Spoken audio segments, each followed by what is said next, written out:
తెలంగాణలో TRS party వాళ్ళకి పిచ్చి ముదిరింది.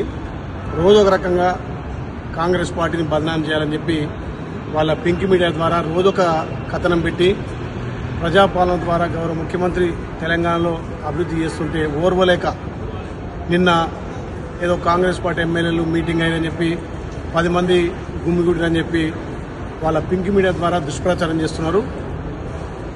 బీఆర్ఎస్ నాయకులారా, మీకు దమ్ము ధైర్యం ఉంటే ప్రజాక్షేత్రంలో మా ప్రభుత్వాన్ని కానీ మా ఎమ్మెల్యేలను ఎదుర్కొనే దమ్ము ధైర్యం లేక మీ social media, me print media ద్వారా ఎమ్మెల్యేల మీద దుష్ప్రచారం చేస్తున్నారు.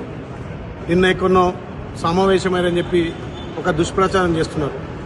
మీకు సిగ్గు శరం ఉంటే మా గౌరవ ముఖ్యమంత్రి రేవంత్ రెడ్డి గారు రోజు నిత్యం ఎమ్మెల్యేలతోటి మంత్రులతోటి ప్రజాపాలన నిర్వహించుకుంటూ మా ఎమ్మెల్యేలకు అందుబాటులో ఉంటూ ముఖ్యంగా మా ఆలేరు నియోజకవర్గానికి ఎన్నో రకాల నిధులిచ్చి ఆలేరును వెనుకబడ్డ ఆలేరును అభివృద్ధి చేస్తుంటే ఓర్వలేక ఒక బీసీ బిడ్డ నన్ను మీటింగ్ పోయిందని చెప్పి ఏదో 10 మంది మీటింగ్ దుష్ప్రచారం చేస్తున్నారు.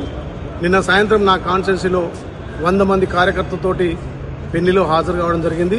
మీరు ఎన్ని ప్రచారాలు చేసినా, ఏ రకంగా మీ పింక్ మీడియా ద్వారా ప్రభుత్వాన్ని బదనాం చేయాలన్నా మీ నూకలు తెలంగాణలో చెల్లవని చెప్పి మళ్ళొకసారి రుజువైంది. మీకు దమ్ము ధైర్యం ఉంటే ప్రజాక్షేత్రంలో మమ్మల్ని ఎదుర్కొనే దమ్ము లేదు. మా గౌరవ ముఖ్యమంత్రి రేవంత్ రెడ్డి గారికి మా ఎమ్మెల్యేల మంత్రులు అందరం కూడా నిత్యం సహకరించుకుంటూ మా నియోజకవర్గాలను అభివృద్ధి చేస్తుంటే ఓర్వలేక ఏదో రాసే మీటింగ్లు అని చెప్పి ఏదో 10 మంది ఎమ్మెల్యేలు అని చెప్పి సిగ్గుమాలిన పనులు చేస్తున్నటువంటి టీఆర్ఎస్ నాయకులకు తప్పకుండా రేపు రాబోయే స్థానిక సంస్థల్లో ప్రజలు బుద్ధి చెప్తారు. ఏదైతే తప్పుడు ప్రచారం చేసిన వాళ్ళ మీద చట్టపరంగా తప్పకుండా చర్యలు తీసుకుంటామని చెప్పి సైబర్ క్రైమ్లో కూడా కంప్లైంట్ చేయడం జరిగింది. మీకు దమ్ము ధైర్యం ఉంటే ప్రజాక్షేత్రంలో ఎదుర్కోవాలి, కానీ ఇలాంటి తప్పుడు ప్రచారాలు చేయొద్దని చెప్పి హెచ్చరిస్తున్నాం. మీ పింక్ మీడియాల మీద కూడా తప్పకుండా సైబర్ క్రైమ్లో కంప్లైంట్ చేసి తగు చర్యలు తీసుకుంటాం. ఇలాంటి అసత్య ప్రచారాలు మానుకోకపోతే ప్రజలు మళ్ళొకసారి మీ పార్టీకి బుద్ధి చెప్తారని చెప్పి తెలియజేస్తూ నిన్న నేను మా నియోజకవర్గంలో ఒక ముస్లిం ఫంక్షన్ హాల్లో 100 మందితోటి ఫంక్షన్ పోవడం జరిగింది.